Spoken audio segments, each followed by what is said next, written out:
everyone. Welcome to Bosco Campus Vision. I am Lakshmi V.S., Assistant Professor, Department of Commerce, Don Bosco College, Kottayam. This is the 70th lecture on Recovery and Refund of Income Tax, which is a subject for Semester 3 students of BCom Tax Procedures and Practices. In previous lecture, we were discussing about refund of tax. And in this lecture, we are going to continue with the same topic, that is refund of tax. ഈ ലെക്ചറിൽ നമ്മൾ refund of ടാക്സിൽ procedure for claiming refund on appeal etcetera തുടങ്ങിയ topics ആണ് discuss ചെയ്യാൻ പോകുന്നത്. Procedure for claiming refund which comes under section 239 of income tax act. Refund claim ചെയ്യുന്നതിനുള്ള procedure വരുന്നത് സെക്ഷൻ 239 ആൻഡ് ഈ സെക്ഷന് അമെൻമെൻറ്റ് വന്നിട്ടുണ്ട്. നമുക്ക് സെക്ഷൻ 239 പറയുന്ന കാര്യങ്ങളും അതിന് വന്ന അമെൻമെൻറ്റ്സും എന്താണെന്നുള്ളത് ഡിസ്കസ് ചെയ്യാം. Section 239 subsection 1 provides that every claim of refund shall be made in the prescribed form and verified in the prescribed manner.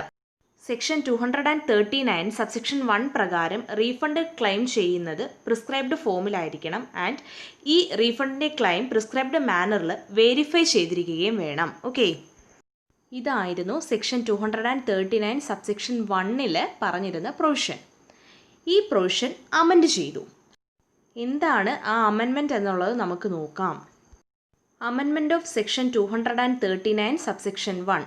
In order to simplify the procedure for claim of refund, it has been provided that every claim for refund should be made by furnishing return in accordance with the provisions of section 139. അതായത് refund claim ചെയ്യുന്നതിൻ്റെ procedure simplify ചെയ്യുന്നതിന് വേണ്ടി section 239 subsection 1 വരുത്തിയ amendment എന്ന് പറയുന്നത് ഇതാണ്. ഒരു assessee refund claim ചെയ്യേണ്ടത് സെക്ഷൻ 139 പറഞ്ഞിരിക്കുന്ന പ്രൊവിഷൻസ് പ്രകാരം റിട്ടേൺ ഫേണിഷ് ചെയ്തുകൊണ്ടായിരിക്കണം. ഈ അമെൻമെൻറ്റ് നിലവിൽ വന്നത് 1/9/2019 അതായത് 1 സെപ്റ്റംബർ 2019 മുതലാണ്. And section 239 subsection 2 provides time limit for claim of refund in different cases. Different കേസസിൽ റീഫണ്ടിൻ്റെ ക്ലെയിമിൻ്റെ ടൈം ലിമിറ്റ് ആയിരുന്നു സെക്ഷൻ 239 സബ്സെക്ഷൻ 2 സ്പെസിഫൈ ചെയ്തിരുന്നത്. ആൻഡ് ഈ സെക്ഷനും അമെൻമെൻറ്റ് വന്നിട്ടുണ്ട്. Amendment of section 239 subsection 2. Section 239 subsection 2 is omitted. അതായത് ഡിഫറെൻറ്റ് കേസസിൽ റീഫണ്ട് ക്ലെയിം ചെയ്യുന്നതിനായുള്ള ടൈം ലിമിറ്റ് സ്പെസിഫൈ ചെയ്തിരുന്ന സെക്ഷൻ 239 സബ്സെക്ഷൻ 2 ഒമിറ്റ് ചെയ്തു. This amendment is also with effect from 1/9/2019 അതായത് 1 സെപ്റ്റംബർ 2019 മുതലാണ് ഈ അമെൻമെൻറ്റും നിലവിൽ വന്നത്. Okay, section 239 procedure for claiming റീഫണ്ടിന് വന്ന അമെൻമെൻറ്റ്സ് ആണ് നമ്മളിപ്പോൾ ഡിസ്കസ് ചെയ്തത്. ഈ പ്രൊവിഷൻസ് ആണ് ഇപ്പോൾ നിലവിലുള്ളത്. Okay, and the next topic is refund on appeal etc., which comes under section 240 of income tax act, where the refund becomes due to the assessee as a result of rectification of mistake or any order passed in appeal or revision. The assessing officer shall refund the amount to the assessee without any application in this behalf. In these cases there is no time limit for the refund. അതായത് ഒരു അസസ്സിക്ക് ടാക്സിൻ്റെ refund due ആകുന്നത് earlier അസസ്മെൻറ്റിൽ എങ്ങാനും വന്ന ഒരു mistake rectify ചെയ്യുന്നത് കൊണ്ടോ അല്ലെങ്കിൽ അപ്പീലിലോ റിവിഷനിലോ higher authorities ഒരു ഓർഡർ പാസ് ചെയ്യുന്നത് കൊണ്ടോ ആണ് എങ്കിൽ അസസിങ് ഓഫീസർ ഈ റീഫണ്ടിൻ്റെ എമൗണ്ട് ഒരു ആപ്ലിക്കേഷനും റിസീവ് ചെയ്യാതെ തന്നെ അസസിക്ക് റീഫണ്ട് ചെയ്യും. ഈ കേസിൽ റീഫണ്ടിന് ടൈം ലിമിറ്റ് ഇല്ല. And where the refund arises on account of reduction in appeal etcetera the following provisions will apply.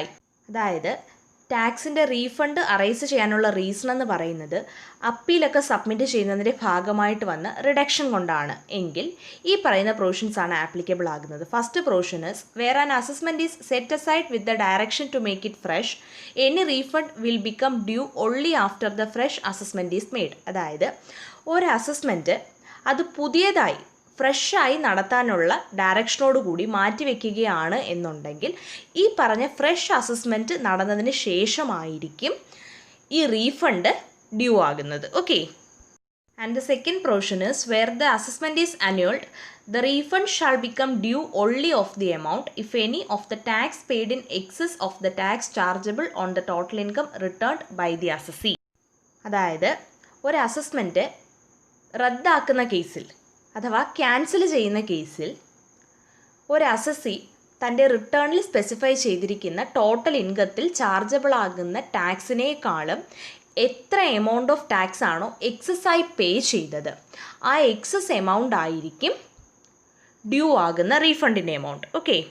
അതായത് ഒരു അസസ്മെൻറ്റ് ക്യാൻസൽ ചെയ്യുന്ന കേസിൽ അവിടെ ഡ്യൂ ആകുന്ന റീഫണ്ടിൻ്റെ എമൗണ്ട് എന്ന് പറയുന്നത് അസസ്സി റിട്ടേണിൽ സ്പെസിഫൈ ചെയ്തിരിക്കുന്ന ടോട്ടൽ ഇൻകത്തിൽ ചാർജബിൾ ആകുന്ന ടാക്സിൻ്റെ എമൗണ്ടിനേക്കാളും എത്ര എമൗണ്ട് ഓഫ് ടാക്സ് ആണോ എക്സസ്സായി പേ ചെയ്തത് ആ എക്സസ് എമൗണ്ട് ആയിരിക്കും. Okay. We will discuss the balance portion under refund of tax in the next lectures. Thank you.